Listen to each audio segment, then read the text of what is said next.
Garden of Wisdom. Interview with Sharon Galor. How do we make this part of the global discussion, not just a niche technical debate? By refusing the category error that this is merely a tech issue.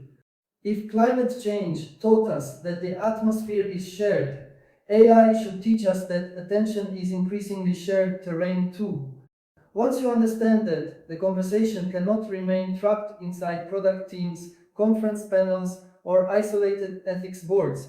This belongs in schools, ministries, family life, journalism, diplomacy, interfaith dialogue, boardrooms, labor conversations, public health, and cultural institutions. Because what is at stake is not only model capability, it is the cultivation of consciousness at scale.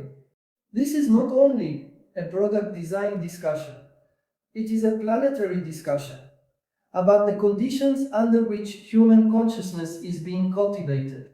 We need public language for attention ecology, the way we develop public language for environmental ecology. We need civic literacy around recommendation systems, emotional design, synthetic intimacy, and behavior feedback loops. We need educators who can speak about apprenticeship in an age of automation.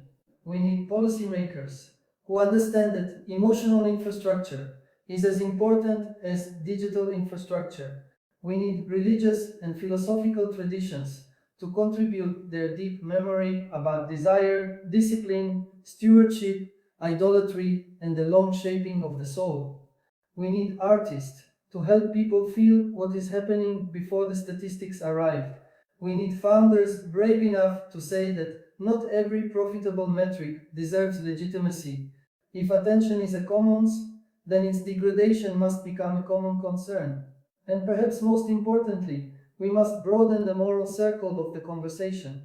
The current discourse is often dominated by safety, competitiveness, national advantage, productivity, and innovation speed. Those matter.